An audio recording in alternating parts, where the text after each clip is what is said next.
नमस्कार मित्रांनो, मी दीपक रासे.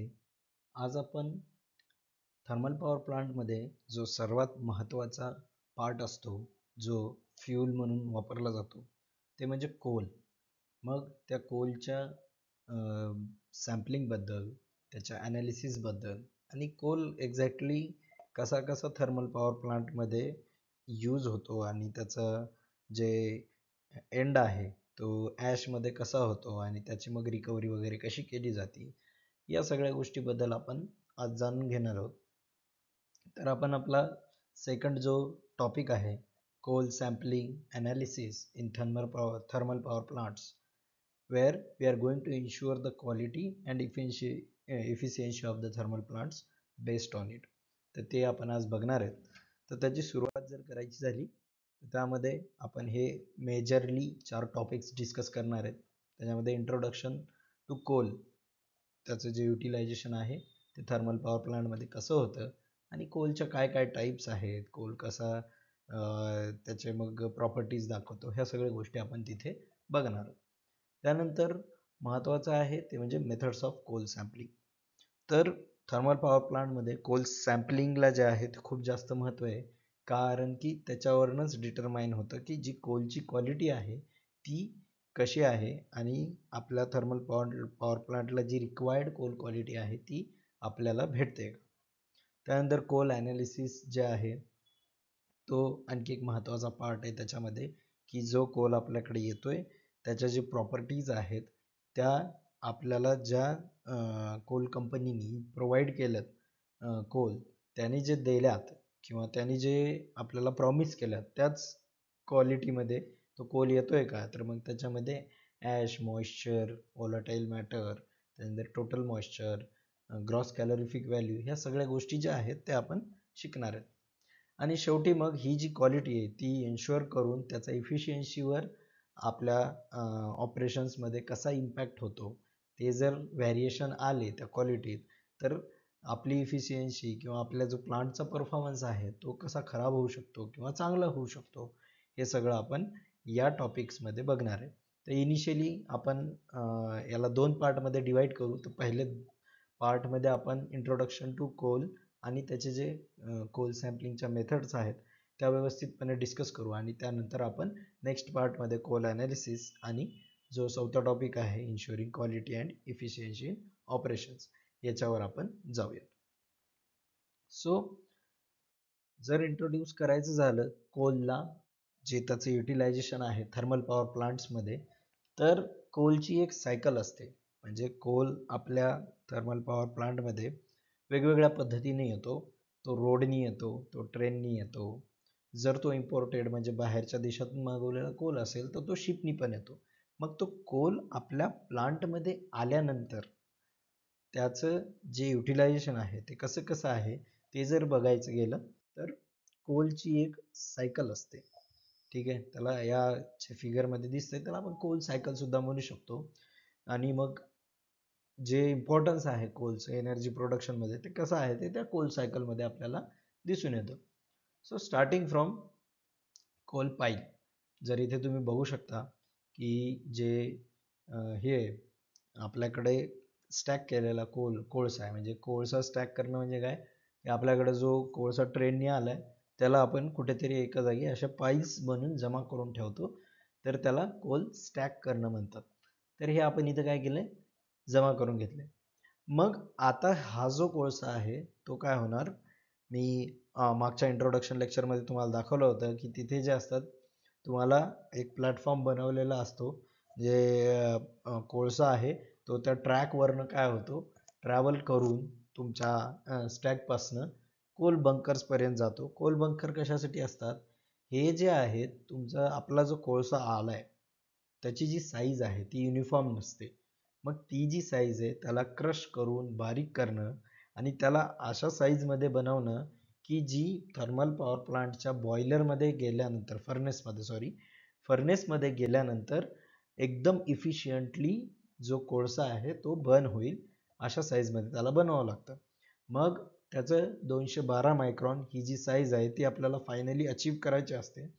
मग कोल बंकरमधून ते कोल पल्वरायझरमध्ये जातं, जिथं काय असतात कोल मिल्स असतात. मग आता ही जी तुमची 25 सेंटीमीटर किंवा 5 सेंटीमीटर अशी जी कोळशाची साईज आहे ती तुमच्या कोल बंकरमध्ये जाते आणि ती 2.5 सेंटीमीटर वगैरे या साईजमध्ये त्याला क्रश केलं जातं कोल बंकरमध्ये आणि त्यानंतर ते पाठवलं जातं तुमच्या पल्वरायझरमध्ये.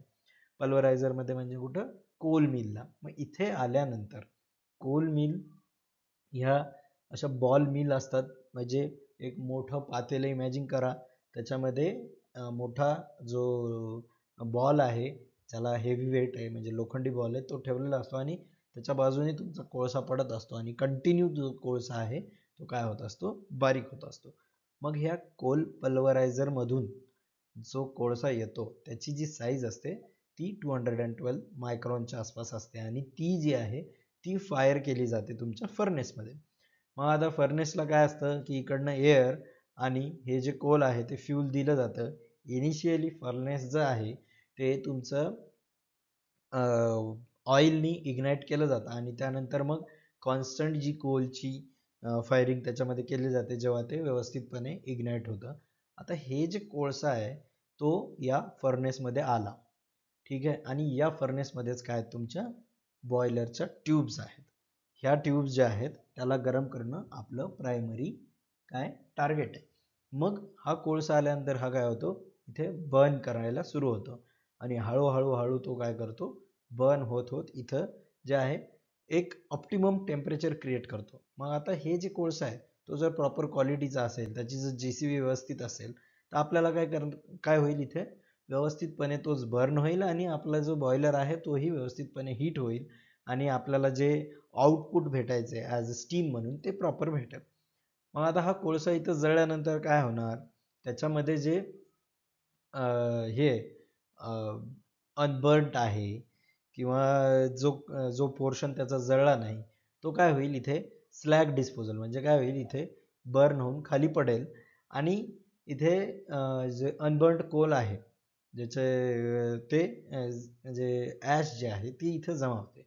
बाकीचा जो कोळसा जळतोय जो फाईन साईज आहे तो काय होईल हळूहळू वर जाईल आणि मग आता इथं जो जळलेला कोळसा आहे त्याची काय झाली आता ॲश तयार झाली.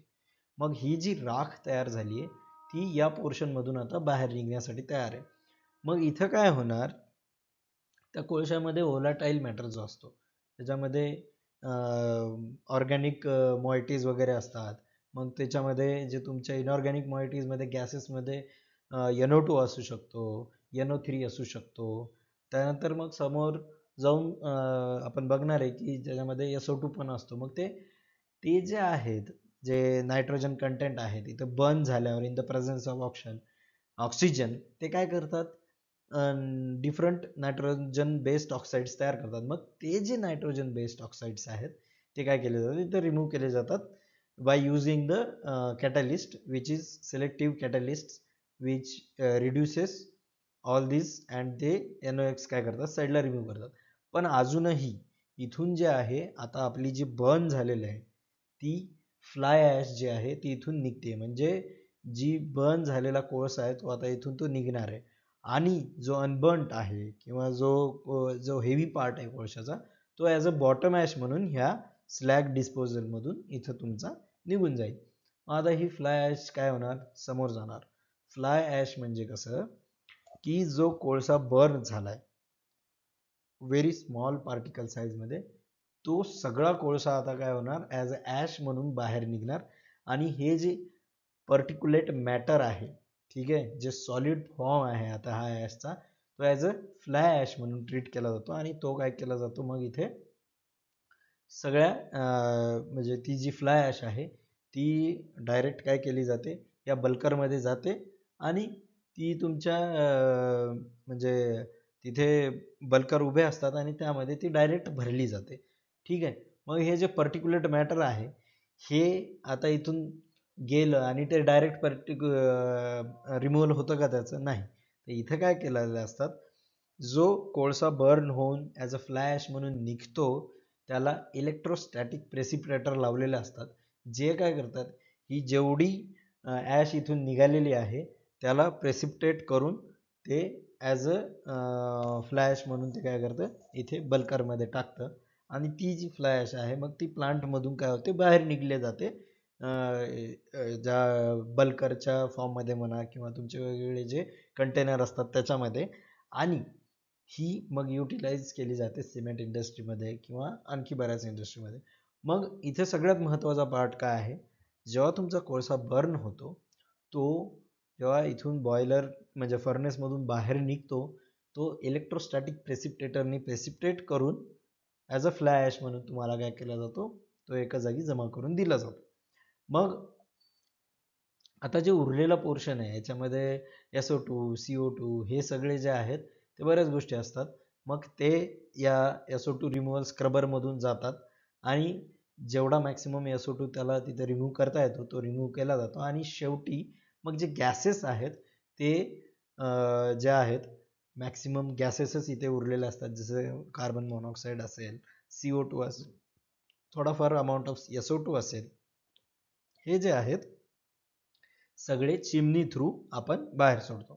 म्हणजे इथं जो मेजर पोर्शन आहे पर्टिक्युलेट मॅटर, तो जो आहे इलेक्ट्रोस्टॅटिक प्रेसिपिटेटरनी त्याला सॉलिडिफाय केलं जातं आणि त्याला मग काय केलं जातं इथे बाहेर काढून म्हणजे स्टोअर करून ते बाहेर आपण डिस्पोज करत असतो. आणि हे जे इलेक्ट्रोस्टॅटिक प्रेसिपिटेटर आहेत तिथे जे आहे अमोनियाचा पण यूज केला जातो, कारण की जे आपला हे आहे जो कोळसा ॲज ॲश फॉर्ममध्ये येतोय तुमच्याकडं, तो काय होतो तो चार्ज स्पेसिस असतो. इलेक्ट्रोस्टॅटिक प्रेसिपिटेटर जे आहेत ते काय करतात, त्याला चार्ज देतात, खूप जास्त हेवी तिथे जे आहे चार्ज यूज केला जातो, आणि मग ते चार्ज केल्यानंतर ते त्या प्लेट्सला चिटकतात आणि ते खाली पडतात. मग ह्या प्लेट्सकडं त्यांना अट्रॅक्ट करण्यासाठी त्या चार्जेसना जे आहे न्यूट्रल चार्जमधून चार्ज करण्यासाठी आपण अमोनियाचा इथं यूज करतो. ठीक आहे. मग आता तुम्हाला हे सायकल कळालं की इथून जे ॲश आहे ती अशी रिमूव्ह केली जाते, आणि इथे जे आहे कोल जो सगळ्यात मेजर पार्ट प्ले करतो तो स्टीम बनवण्याचा, ती स्टीम आपण युटिलाइज करतो टर्बाईन फिरवण्यासाठी आणि ते इलेक्ट्रिसिटी बनवतं. आणि फायनली मग काय होतं की जे कूल झाले वॉटर, आता ते टर्बाईनमधून निघाल्यानंतर ते कूल पण होतं ना, मग ते काय होतं, ते कूल झालेलं वॉटर जे आहे ते पुन्हा आपण त्या बॉयलर्समध्ये काय करतो पाठवतो आणि ते रियूज केलं जातं. मग ही इथं वॉटरची पण तुम्हाला सायकल दिसत असेल. तर कोल आल्यानंतर पासून ते त्याचं फ्लाय ॲश आणि बॉटम ॲश बनेपर्यंत आणि त्यामधून बर्न होऊन जे गॅसेस आहेत ते बाहेर निघेपर्यंत जी जी सायकल आहे त्याला आपण कोल सायकल म्हणतो. आणि आता इथे जर तुम्ही बघितलं तर कोल हा एनर्जी प्रोडक्शनमध्ये किती इम्पॉर्टंट मेजर रोल प्ले करतो, कारण की तोच मेन फ्यूल जो आहे तो आहे. आणि महाजनको जे आहे ते किंवा कुठलीही थर्मल पॉवर कंपनी जी असेल त्याचा जो सगळ्यात जास्त रिव्हेन्यू जो आहे तो कोल खरेदी करून त्याच्या युटिलायझेशनवरच स्पेंड केला जातो. सो आपण मागच्या स्लाइडमध्ये बघितलं की एक कोल जो आहे ॲज अ फ्यूल म्हणून त्याची एका थर्मल पॉवर प्लांटमध्ये काय सायकल असते, म्हणजे तो आतमध्ये आल्यापासून त्याचं युटिलायझेशन आणि तो ॲज अ बाय प्रोडक्ट म्हणून जे फ्लाय ॲश आणि बॉटम ॲश आपल्याला भेटते ते म्हणून जो बाहेर पडतो त्याच्यापर्यंतचं जी सायकल आहे त्याची एका पॉवर प्लांटमध्ये ती आपण बघितली. आणि जो कोळसा आहे तो जाता जाता आपल्याला 2-3 बाय प्रोडक्ट पण देतो, त्यामध्ये फ्लाय ॲश बॉटम ॲश येते आणि त्याच्यामध्ये आपलं जे हे आहे जे एन्व्हायरमेंटमध्ये आपले CO2 NO2 SO2 असे गॅसेस पण जातात. त्याचं रिडक्शन करण्याचा ते रिड्यूस करण्याचा प्रयत्न आपण करत असतो, आणि जेवढं त्याला वर सोडता येईल त्या चिमणीचा यूज करून आपण ते करत असतो. जर हिस्टॉरिकली बघायला गेलं तर कोळसा जो आहे तो खूप इम्पॉर्टंट फ्यूल आहे. ते जे इंडस्ट्रीयल ग्रोथ झाली ओव्हर द इयर्स जी वेस्टर्न कंट्रीजमध्ये वगैरे, तर त्यांनी मॅक्सिमम जो आहे ॲज अ फ्यूल म्हणून कोळसाच यूज केलेला आहे.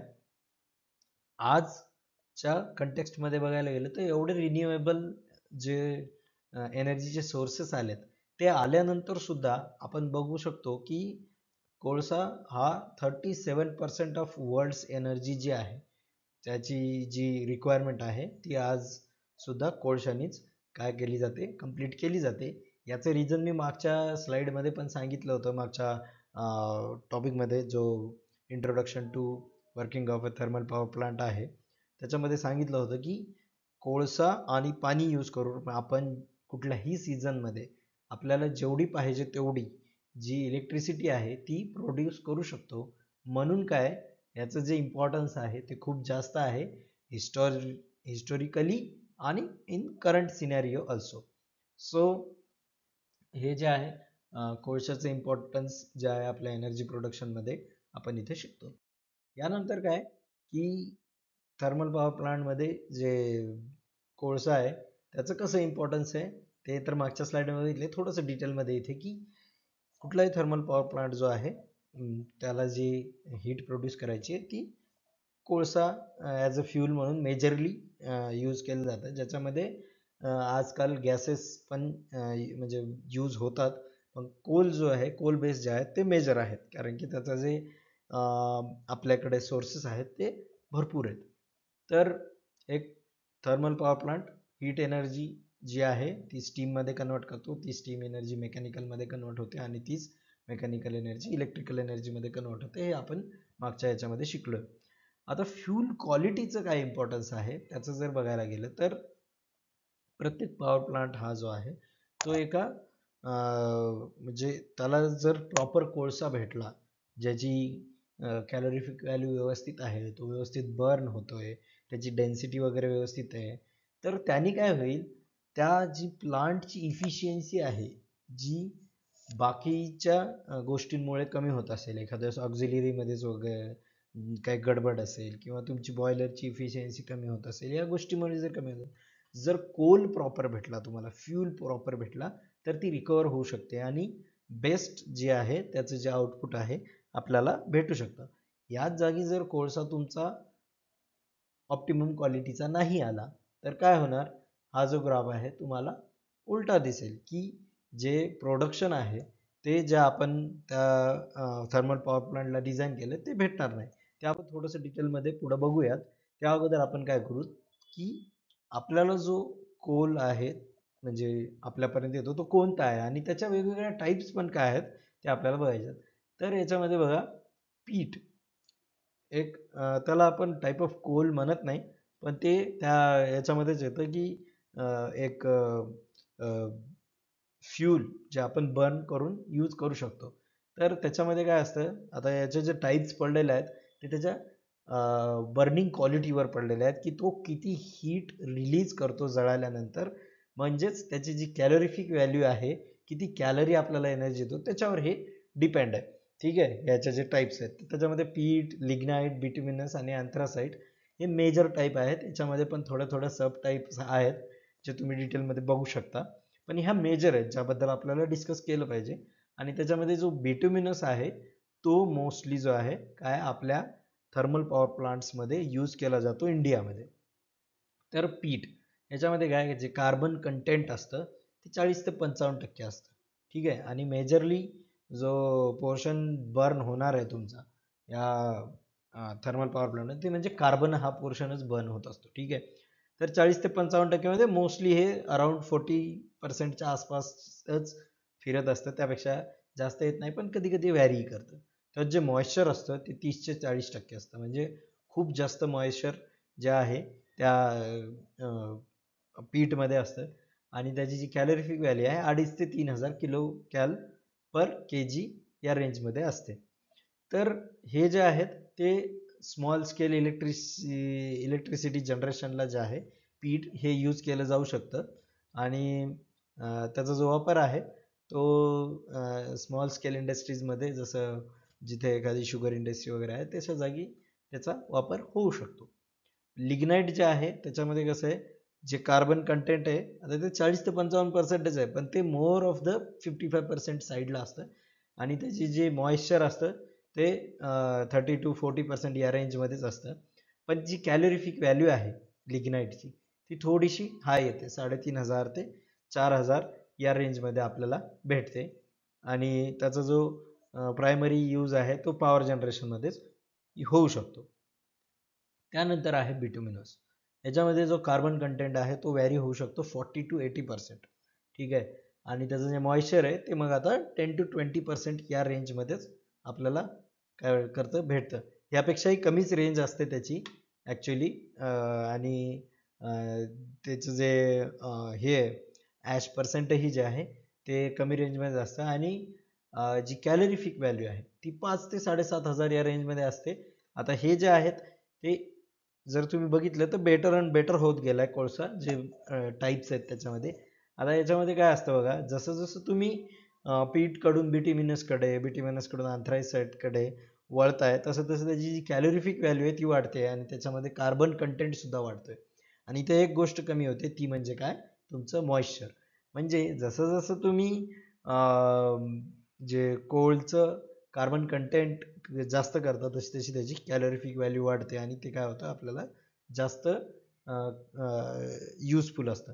आता अँथ्रासाईड जो आहे तो बेस्ट कोल आहे, त्याची जी कॅलोरिफिक व्हॅल्यू आहे ती खूप जास्त आहे. पण याला काय करतात रेसिडेन्शियल प्लेसेसमध्ये, कारण की हे काय करतं कमी पोल्युशन करतं आणि कमर्शियल प्लेसेसमध्ये हिटिंगसाठी यूज करतात, जिथं स्टील इंडस्ट्री वगैरे आहे त्याच्यामध्ये यूज करतात. जो बिट्युमिनस आहे तो लार्जली काय असतो यूज होतो तुमच्या थर्मल पॉवर प्लांटमध्ये.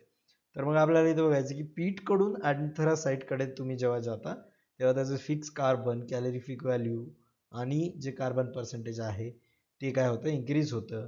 आणि जेव्हा तुम्ही अँथ्रासाईटकडून पीठकडे येता तेव्हा काय होतं त्याच्यामध्ये जे मॉइश्चर आहे ते इन्क्रीज होतं. म्हणजे पीठकडून अँथ्रासाईटकडे जाताना आपल्याला जे मॉइश्चर आहे ते कमी कमी कमी भेटतं. आणि याचा अर्थ असा की मॉइश्चर कमी आणि कार्बन कंटेंट जास्त असेल तर जी कॅलोरिफिक व्हॅल्यू आहे ॲक्च्युली जो यूज आहे आपल्या याचा जो आहे तो त्याचा कॅलोरिफिक व्हॅल्यूवरूनच ठरणार आहे, तो काय होतो इन्क्रीज होतो. म्हणून अँथ्रासाईट हा एकदम बेस्ट कोळसा असतो. त्यानंतर बिटुमिनस, त्यानंतर लिग्नाईट आणि त्यानंतर पीठ. यामध्ये जर मी तुम्हाला अजून एखादी गोष्ट ॲड करून सांगायचं गेलं तर त्यामध्ये जो असतं ॲश पर्सेंट असतं. अँथ्रासाईडमध्ये सगळ्यात कमी ॲश पर्सेंट येतो. त्याच्यामध्ये कसं होतं की जेव्हा तुम्ही म्हणजे बर्न करता त्यानंतर जी राख तयार होणार आहे ती अँथ्रासाईडमध्ये फार कमी असते. त्यानंतर बिट्युमिनसमध्ये ती काय असते आपल्या एक 35 to 40% या रेंजमध्ये असते आणि तीच मग वाढत जाते लिग्नाईटमध्ये आणि पीठमध्ये. आणि हे कशावरून म्हणजे याचे जे क्वालिटीज आहेत त्याचं बेटर होण्याचं किंवा थोडंसं लोअर साईड होण्याचं रिझन जे आहे ते आहे हे किती वर्षापूर्वी बनलेत. म्हणजे जो अँथ्रासाईड आहे तो जो कोल आहे तो सगळ्यात अगोदर बनलेला आहे, जसं इथून 250 ते 300 वर्षापूर्वी. त्यानंतर जे आहे त्यानंतरचा जो बिट्युमिनस जो कोळसा आहे तो मागच्या एक 100-150 वर्षामध्ये बनलेला असेल. आणि लिग्नाईट आणि हे फॉलोड बाय मागचे 50 इयर्स वगैरे या रेंजमध्ये ते बनलेले असतील. मग त्या हिशोबाने काय होतं त्याचं जे कॅलोरिफिक व्हॅल्यू वगैरे आहे ती ठरते. तर आपण या मेजर 4 टाईप ऑफ कोल बघितल्यात, ज्याच्यामध्ये मॉइश्चर कंटेंट, कार्बन पर्सेंट आणि त्याची जी कॅलोरिफिक व्हॅल्यू कशा कशा व्हॅरी करतात ते आपण बघितलं. तर जे कोल आहे ते कसं फॉर्म झालंय याच्या बेसिसवर जर टाईप म्हणलं तर तुम्हाला जे मी मागच्या स्लाईडमध्ये सांगितलेलं होतं की जसं जसं ते फॉर्म होतं ओव्हर द इयर्स त्याच्या वाईज त्याचे अँथ्रासाईड, बिट्युमिनस, लिग्नाईट आणि पीठ अशा वेगवेगळ्या कॅटेगरीज पडल्यात. त्यानंतर आता एक अजून 2-3 टाईपचे कोल्स आहेत जे आपण नंतर त्याच्यावर थोडंसं ऑपरेट करून त्याच्यावर थोडंसं काय म्हणतात ते त्याला ट्रीटमेंट करून जे आपण त्याच्या टाईप बनवतो ते जे आहे ते इथं 3 टाईप्स त्याच्या बेसिकली बनतात. आणि ह्या तिन्ही टाईपचा कोळसा जो आहे तो आपल्या इथं यूज केला जातो थर्मल पॉवर प्लांट्समध्ये.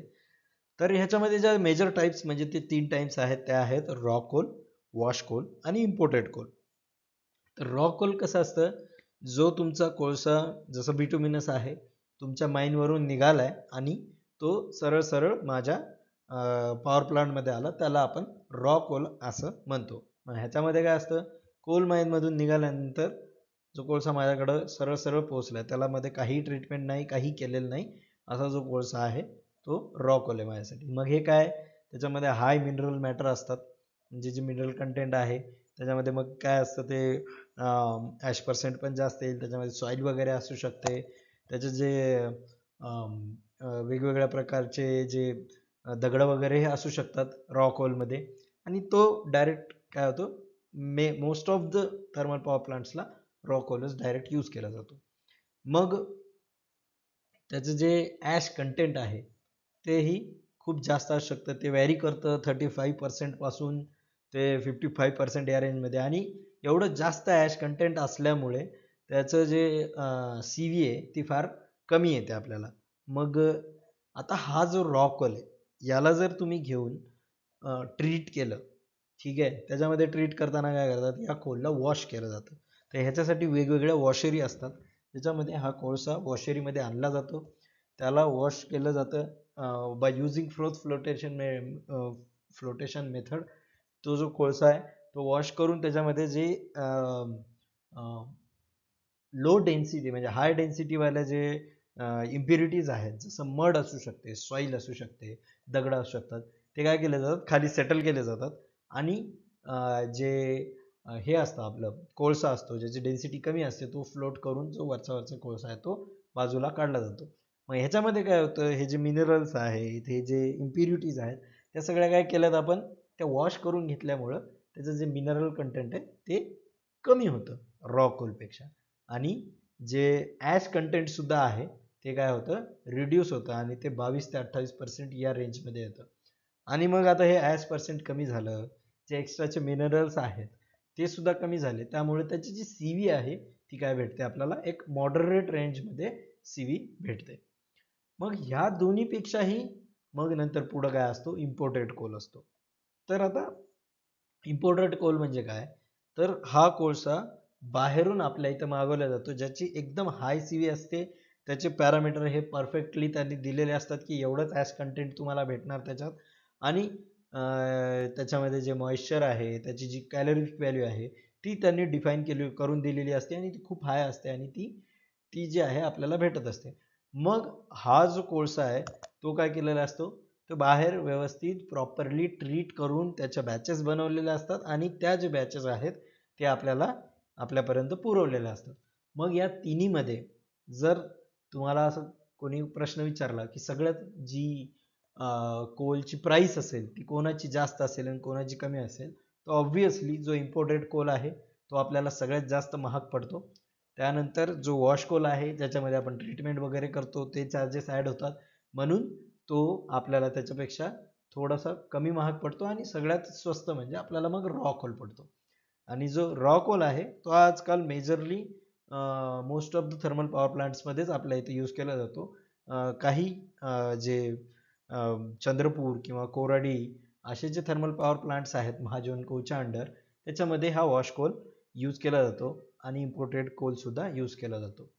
तर हा इम्पोर्टेड कोल जो आहे त्याची खूप जास्त सी व्ही आहे, तर तो जशाच तसा वापरला जात नाही, आणि त्याचं जे मिक्सचर आहे ते वॉश कोल किंवा रॉ कोल सोबत केलं जातं, आणि त्याचं जे रेशो आहे तो मिक्स करून ते डायरेक्ट पॉवर प्लांटमध्ये यूज केलं जातं. हे का, ते आपण येणार आहे. ओके, तर मित्रांनो आपण आतापर्यंत बघितलं की जो कोल आहे तो कसा कसा यूज केला जातो पॉवर प्लांटमध्ये, आणि त्याच्या काय बेसिक म्हणजे त्याच्या प्रिपरेशननुसार किंवा म्हणजे त्याच्या फॉर्मेशननुसार किंवा त्याच्या ट्रीटमेंटनुसार कोणते कोणते वेगवेगळ्या टाईप्स आहेत कोळशाच्या.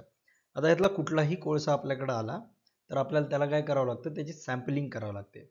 तर सॅम्पलिंग का करावं लागते, कारण त्याला त्याची जी क्वालिटी आहे ती डिटरमाइन करण्यासाठी त्याची सॅम्पलिंग झाली पाहिजे. आता ही सॅम्पलिंग फक्त झाली पाहिजे असं नाही, तर त्याच्यामध्ये ती प्रॉपर सॅम्पलिंग झाली पाहिजे, आणि त्याला काय आहे, सॅम्पलिंगसाठी मेथड्स आहेत, तर त्या मेथड यूज करून ती सॅम्पलिंग झाली पाहिजे, आणि त्याचा जो प्रोटोकॉल आहे तो फॉलो झाला पाहिजे. कारण की ते काय, इथे जे सॅम्पल आहे आता तुम्हाला मेट्रिक टन्समध्ये सॅम्पल येणार आहे, ते जे सॅम्पल आहे त्यातलं जे रिप्रेझेंटेटिव्ह सॅम्पल बनणार आहे शेवटी, ते जे आहे एकदम कमी क्वांटिटीमध्ये, ते 500 ग्राम किंवा 200 ग्राम सॅम्पल बनणार आहे, आणि त्यातलंही आपण एक एक ग्राम सॅम्पल घेऊन त्याचं ॲनालिसिस करणार आहे. म्हणजे तुमच्या 4000 मेट्रिक टन कोळशापासनं तुम्ही जर 1 ग्रामवर येत असाल तर ती सॅम्पलिंग रिप्रेझेंटेटिव्ह सॅम्पलिंग जी आहे ती एकदम प्रॉपर झाली पाहिजे, आणि त्याच्यासाठी वेगवेगळ्या मेथड्स आहेत. मग आपण एवढा जर पैसा स्पेंड करत असू कोळशावर, तर त्याची क्वालिटी जी आहे होणं, त्याचं जे क्वालिटेटिव्ह ॲनालिसिस होणं हे खूप महत्त्वाचं आहे. आणि ते होण्यासाठी जे आहे त्याची जी सॅम्पलिंग आहे ती प्रॉपरली होणं हेही खूप जास्त महत्त्वाचं आहे. सो जे मेजर सप्लायर्स आहेत महाजन कोलचे, ते आहेत WCL, SCCL, SECL, MCL. हे सगळे जे आहेत ते इथेच आसपास ओडिसा, तेलंगणा, आंध्र प्रदेश, महाराष्ट्र इथे ऑपरेट करतात आणि आपल्याला जो आहे तो कोळसा ते आपल्याला काय करतात, सप्लाय करतात. तर इथे बघा की इंडियामध्ये जो बिट्युमिनस आहे तो मोस्टली जो आहे ईस्टर्न साईडला आहे, साऊथ ईस्टर्न आणि नॉर्थ ईस्ट साईडला जो आहे तो आपल्याला सापडतो, ज्याच्यामध्ये मध्य प्रदेश, त्यानंतर छत्तीसगड, उडीसा, जे आपलं काय आहे ते झारखंड, त्यानंतर इथे खाली बघितल्यानंतर तेलंगणा, आंध्र प्रदेश या सगळ्या पोर्शनमध्ये हे जे त्याच्या माईस जे आहेत सापडतात. आणि नॉर्थ ईस्टमध्ये मेघालय, आसाम आणि थोडाफार जो आहे आपल्या याचा अरुणाचल प्रदेशचा जो पोर्शन आहे त्यामध्ये ते सापडते.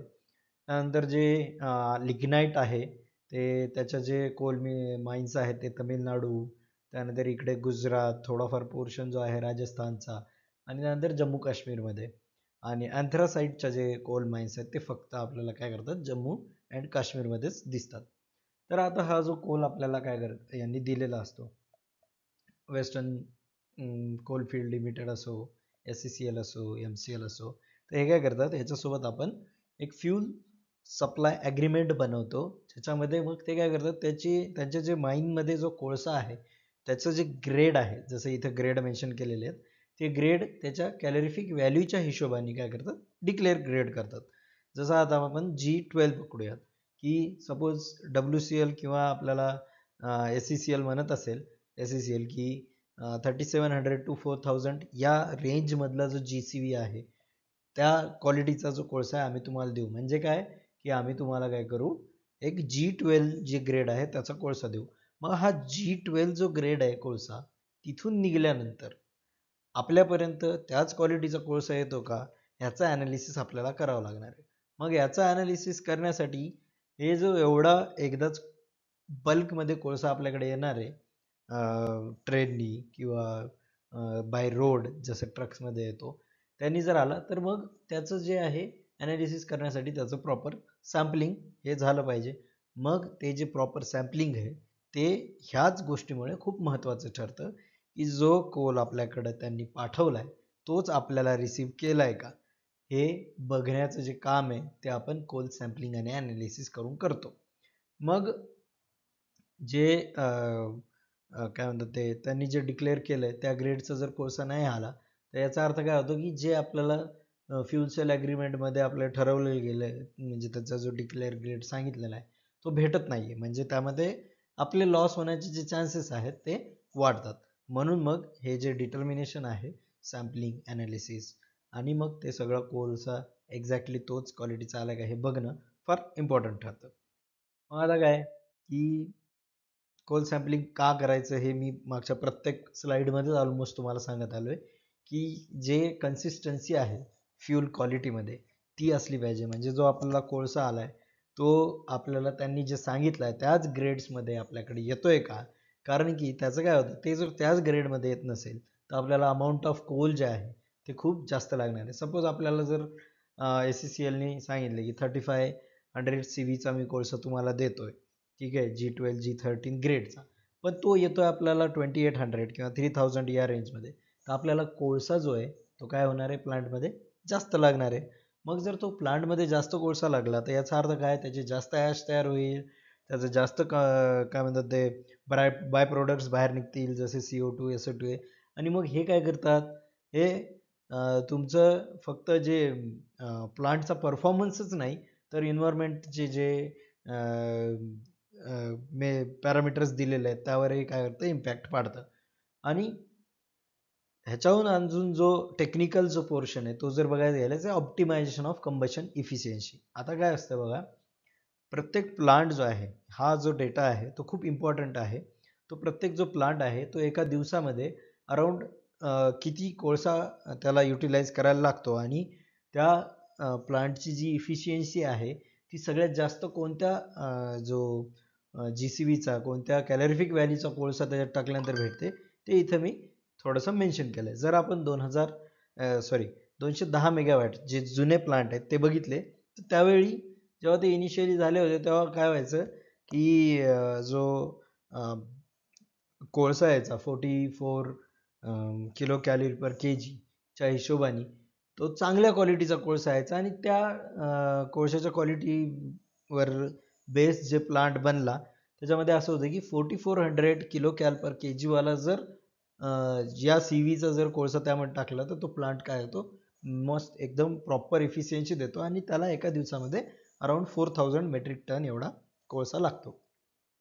सपोज आता ती त्याची डिझाईन आहे आणि आपल्याला जो कोल येतोय तो 3400 कॅलरीचा येतोय. याचा अर्थ काय झाला की जी GCV आहे ती 1000 किलो कॅलरीनी कमी झाली. याचाच अर्थ काय होतो की आपल्याला जो कोळसा लागणार आहे तो आता त्याची अमाऊंट जी आहे ती वाढली. मग इथं 4000 मेट्रिक टनच्या जागी आपल्याला काय होणार आहे आता जे कोळसा आहे 5000 किंवा 6000 मेट्रिक टन त्या हिशोबाने लागणार आहे. कारण की रिक्वायरमेंट जी त्या कंबशनची आपल्याला कंबशनची जी रिक्वायरमेंट फुलफिलमेंट करायची आहे त्याला तर 4400चा CV लागणार आहे पण तो CV आपल्याला काय करतोय कमी याचा भेटतोय. मग आता याचा एक रेफरन्स घेऊन मग जेव्हा अजून मॉडिफाय झाले आणि नवीन नवीन प्लांट जसे आले जसं 500 मेगावॅट किंवा 660 मेगावॅट तर मग इथं काय करण्यात आलं की असे प्लांट बनवण्यात आले जे कमी CVच्या कोळशावर पण चालतील. मग ते असे ऑप्टिमाइज करण्यात आले. मग त्या CVचा जर कोळसा त्याला दिला तर त्याला अजून मग काय होतं की 500 मेगावॅटला 8000 टनच्या आसपास जो आहे कोळसा एका दिवसामध्ये लागू शकतो.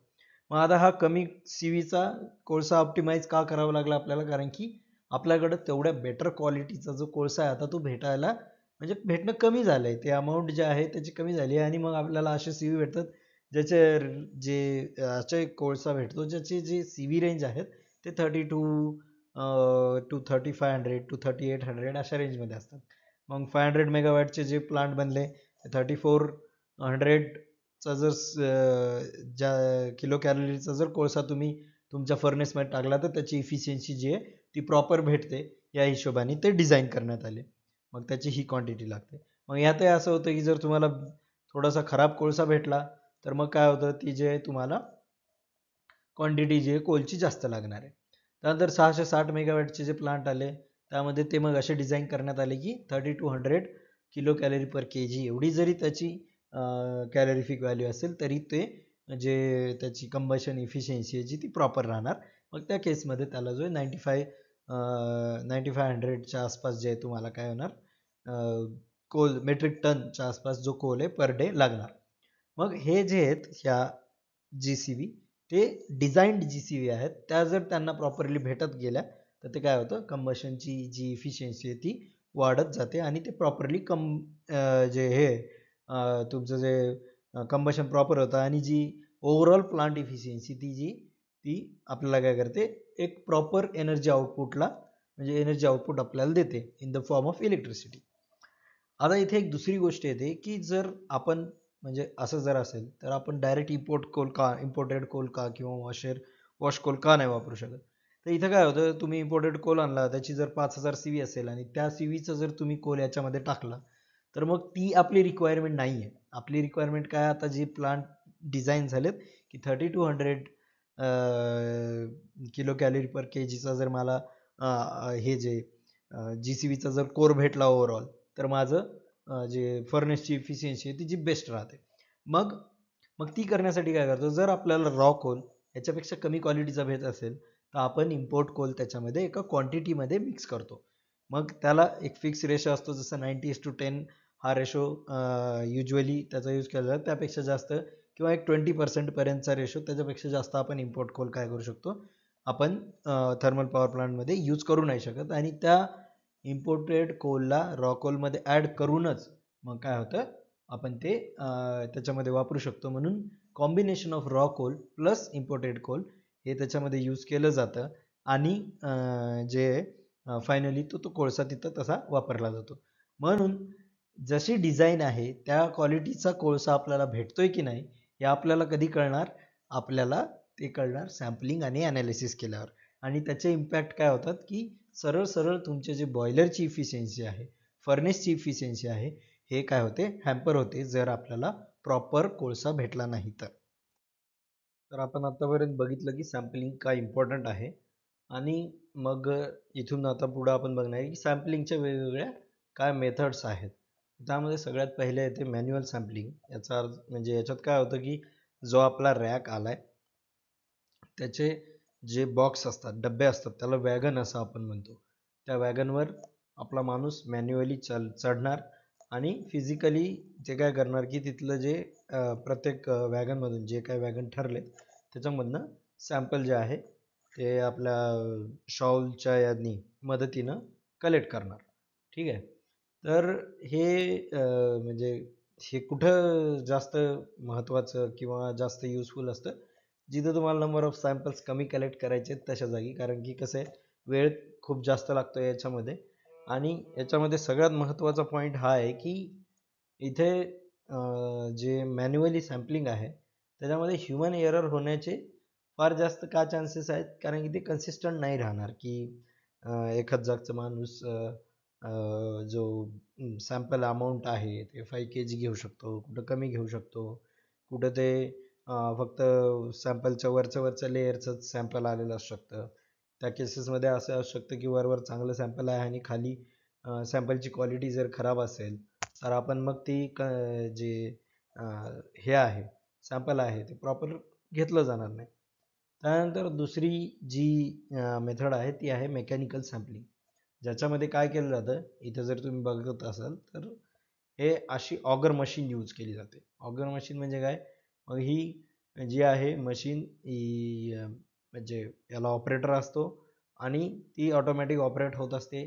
हा जो पोर्शन आहे तो आपल्या सॅम्पलिंगचं जे हे असेल, वॅगन असेल, जो डबा असेल त्याच्यावरून जाणार आणि तो आतमध्ये तो फिरत फिरत फिरत काय होतो त्याच्यामध्ये पेनिट्रेट केला जातो. आणि हे जे आहे या ऑगरच्या मध्ये जे सॅम्पलर आहे ते काय करतं, गोल गोल फिरून या सगळ्या जे प्लेट्स दिसतात त्याच्यामध्ये सॅम्पल कलेक्ट करतं आणि हे सरळ सरळ वर आलं की मग याच्यामध्ये आपल्याला जे सॅम्पल भेटतं. आता इथं काय होतं की जेव्हा हे ऑगर जर तुम्ही असं इथे लावलं तर हे ऑगरचं जे लेंथ आहे ती खूप जास्त असल्यामुळे ते काय करतं, एकदम खालीपर्यंत जातं आणि एक प्रॉपर सॅम्पल त्या वॅगनमधून ते कलेक्ट करतं. तर याच्यामध्ये काय होतं की जे सॅम्पल आहे ते त्याला आपण मोर रिप्रेझेंटेटिव्ह सॅम्पल असं म्हणू शकतो.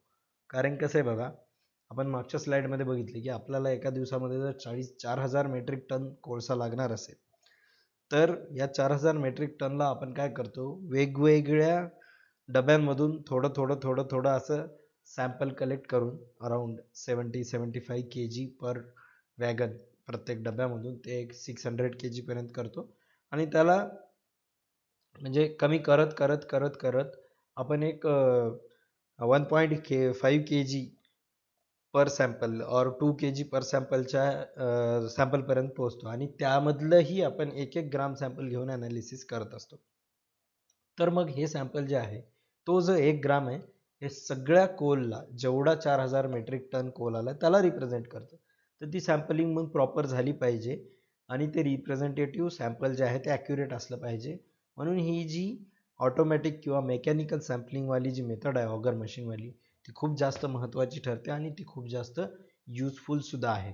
आता मोस्ट ऑफ द TPSमध्ये ही ऑगर्स यूज करूनच सॅम्पलिंग केली जाते. तर इथे मग आपण बघितलं की मॅन्युअल सॅम्पलिंग आणि मेकॅनिकल सॅम्पलिंगमध्ये जो डिफरन्स आहे तो, किंवा मॅन्युअल सॅम्पलिंग आपल्याला लो कॉस्ट पडते but it's not very accurate. जी मेकॅनिकल सॅम्पलिंग आहे तिची ॲक्युरेसी, इफिशियन्सी आणि कन्सिस्टन्सी ह्या तिन्ही गोष्टी ज्या आहेत ते एकदम परफेक्ट असतात. पण याच्यामध्ये काय आहे की जे आपण जे मशीन यूज करणार आहे त्याचं मेंटेनन्स चार्जेस वगैरे ते काय एक्स्ट्रा आपल्याला ॲड होतात.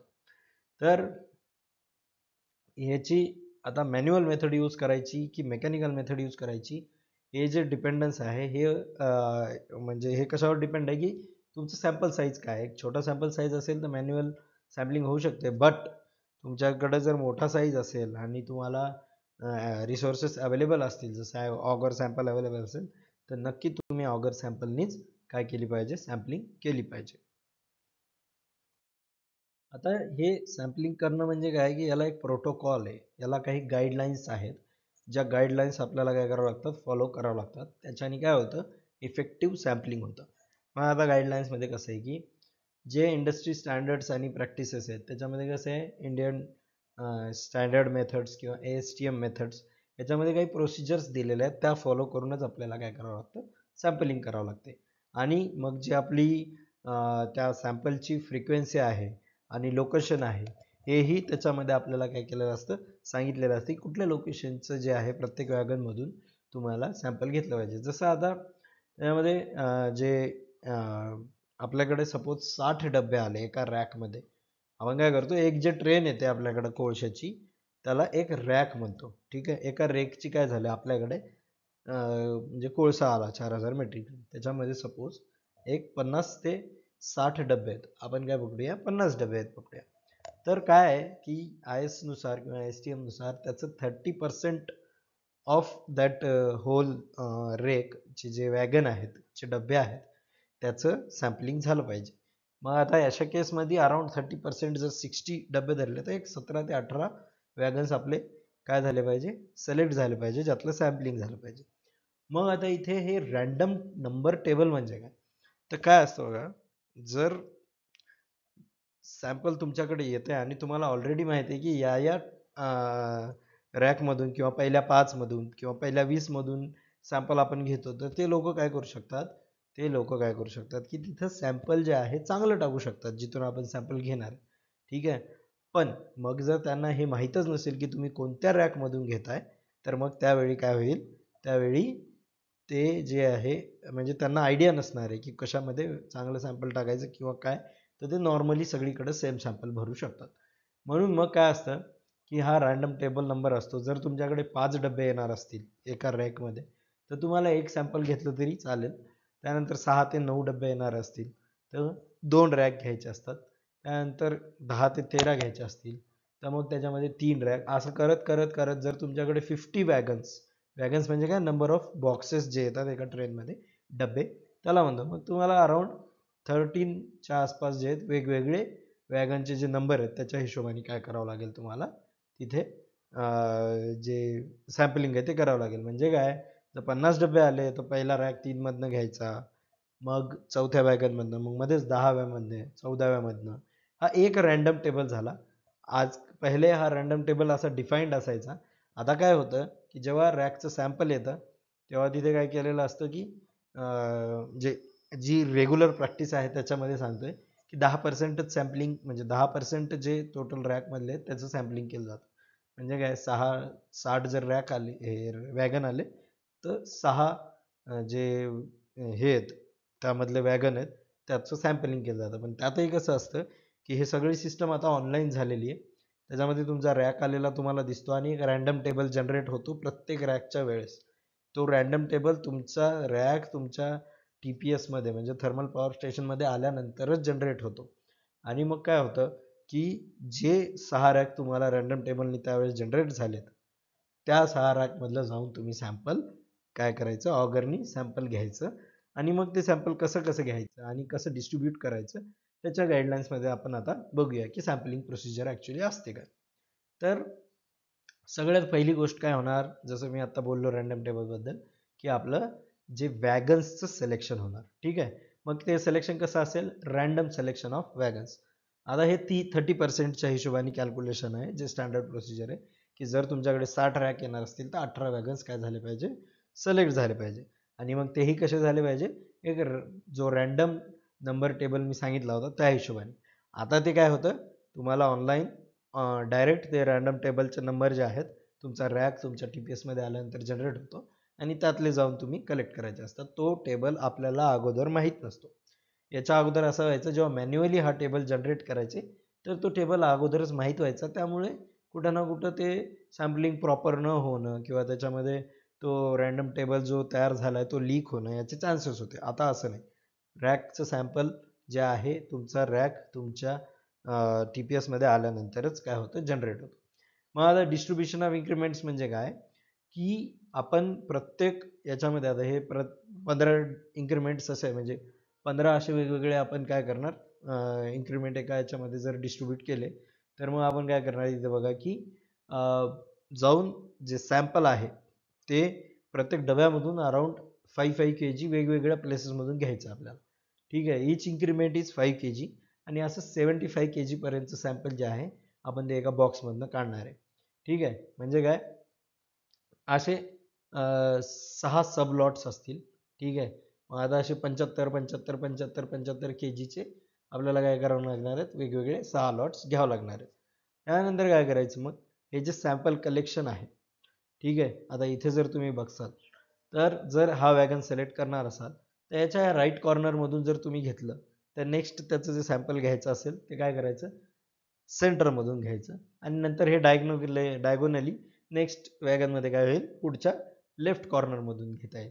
म्हणजे हे काय आहे की एकाच जागून सॅम्पल न घेणं त्याचं रँडम सॅम्पल घेणं किंवा जर तुम्ही इथून स्टार्ट केला असेल ठीक आहे तर मग नेक्स्ट टाइम ते सेंटरमधून त्याच्यानंतर नेक्स्ट टाइम ते सेंटर ऑफ द नेक्स्ट वॅगनच्या फ्रंट साईडला असं म्हणजे ती पोझिशन चेंज करणं बट इन अ काय म्हणतात ते त्याच्यामध्ये in a proper systematic manner ते जे आहे रॅकचं सॅम्पलिंग झालं पाहिजे. आणि हा जो बॉक्स असतो तो 50 सेंटीमीटर एवढा त्याचा जो एरिया आहे तेवढा आणि मग तुमच्या वॅगननी ते जवळपास 2 ते 5 मीटर आतमध्ये जातं. ठीक आहे, आणि इनिशियल डेप्थ जे आहे तुमची याची सॅम्पल कलेक्शनची ती 50 सेंटीमीटरची जे मी इथं सांगतो 50 सेंटीमीटरचं. आणि मग काय करायचं असंच हे 1.5 ते 2 मीटर तुमचं जे वॅगन आहे हे सॉरी ऑगर आहे ते आतमध्ये जाणार. ते ऑगर सॅम्पल कलेक्ट करणार बाहेर येणार आणि मग काय करणार ते सॅम्पल तुम्हाला बाहेर काढून देणार. मग आता हे सॅम्पल जे कलेक्ट केलं आहे त्याचं मास व्हेरिफिकेशन करायचं. तेच म्हणजे व्हेरीफाय की एक जो लॉट आहे जे एका वॅगनमधून सॅम्पल कलेक्ट झाले ते 75 kg पर सबलॉट झालं पाहिजे. आणि मग अशा 15 इन्क्रीमेंटचं जे पर वॅगन तुम्ही काय करायचं सॅम्पल कलेक्ट करायचं.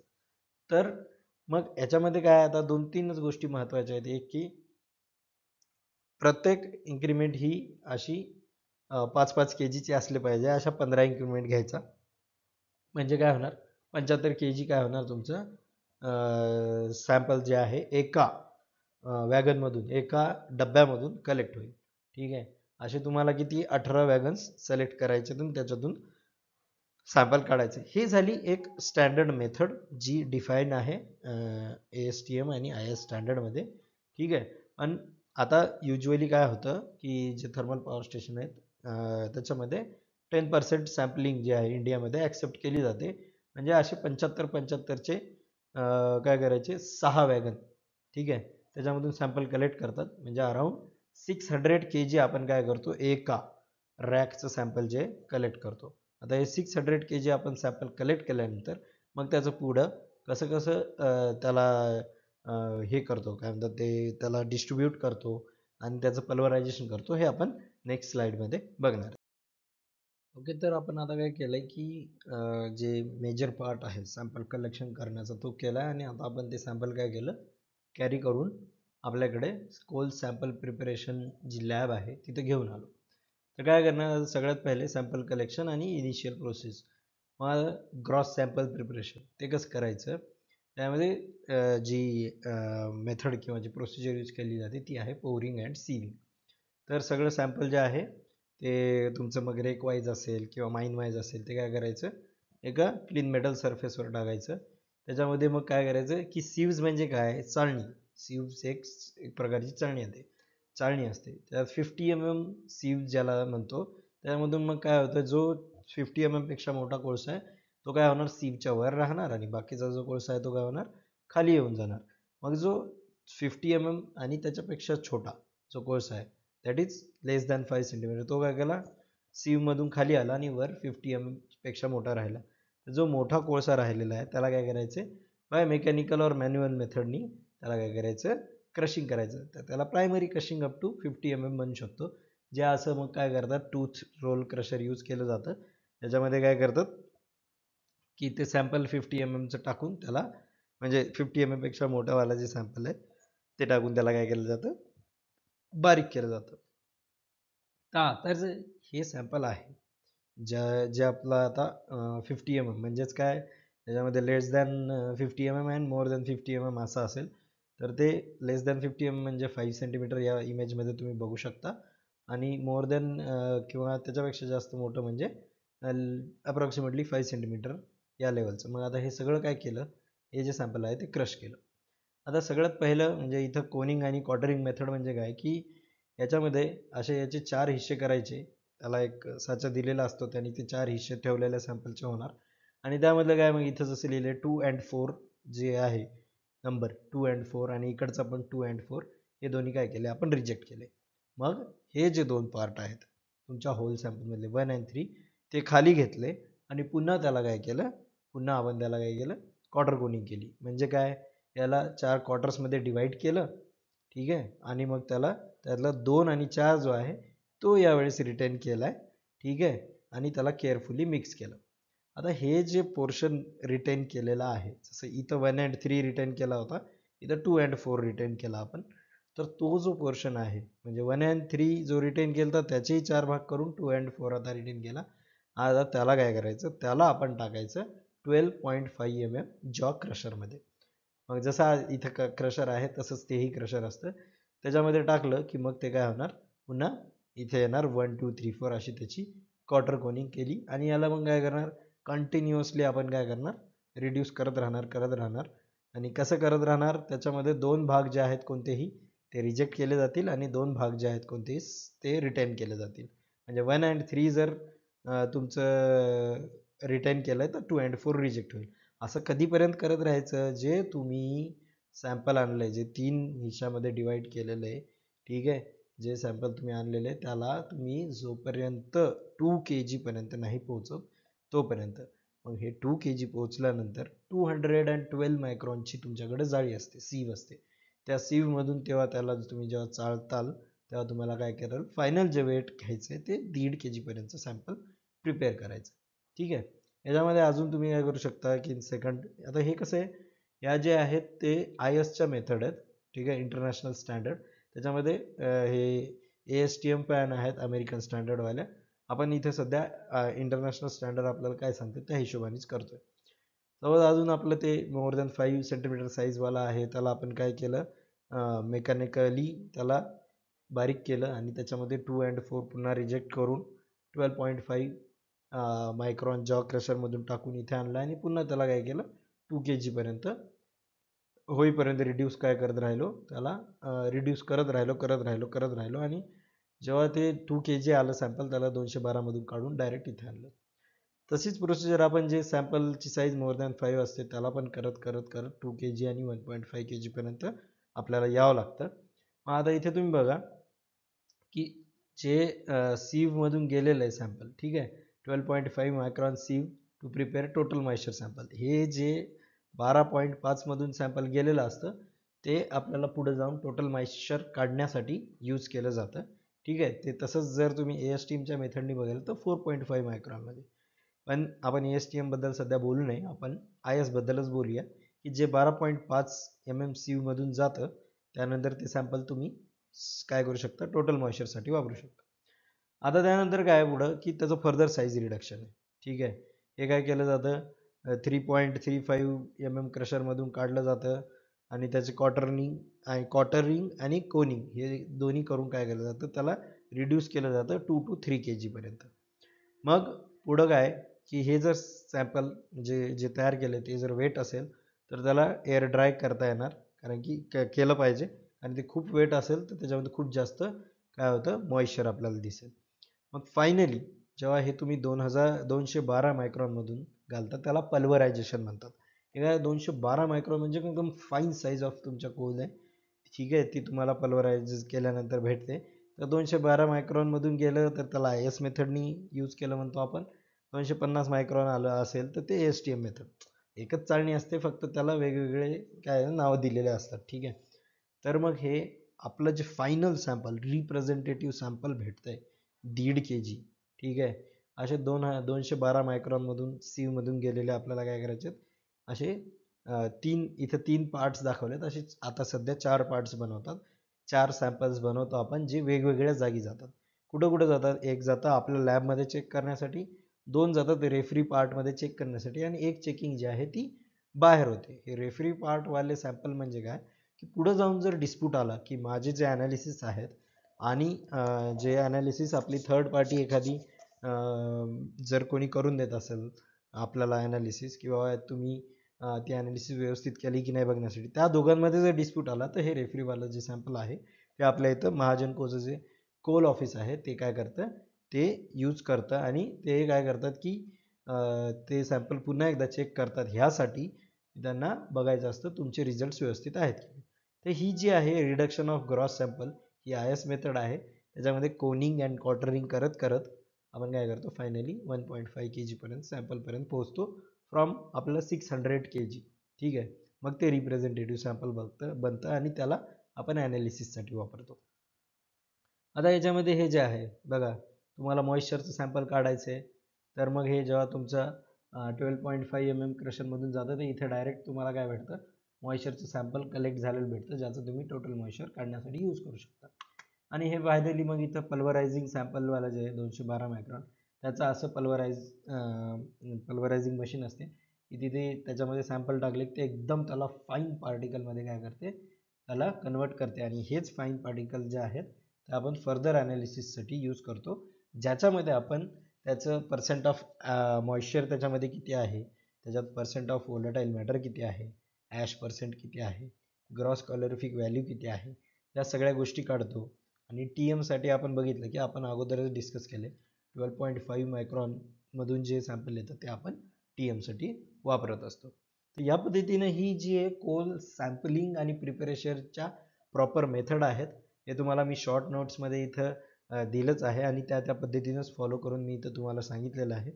तर हे जे आपलं सेकंड पार्ट आहे कोलचा तो याच्यानंतर आपण सुरू करू. तर फर्स्ट पार्ट आज इथंच संपतो, ज्याच्यामध्ये आपण काय शिकलो की कोलचे बेसिक सगळे शिकलो आणि त्यानंतर कोलचं सॅम्पलिंग आणि प्रिपरेशन जे सॅम्पलचं आहे ते काय इम्पॉर्टंट आहे आणि ते कसं कसं करायचं, त्याच्यासाठी काय मेथड्स आहेत आणि त्याचे काय प्रोटोकॉल आणि काय प्रोसिजर आहेत ते आपण इथे शिकलोय. तर आजच्या लेक्चरमध्ये एवढंच. मला असं वाटतं की हे सगळं तुम्हाला कळलं असावं. तुमचे काही डाऊट्स असतील तर ते तुम्ही कमेंट सेक्शनमध्ये किंवा आपल्या नंतरच्या डिस्कशन्समध्ये आम्हाला कळू शकता. Okay, thank you.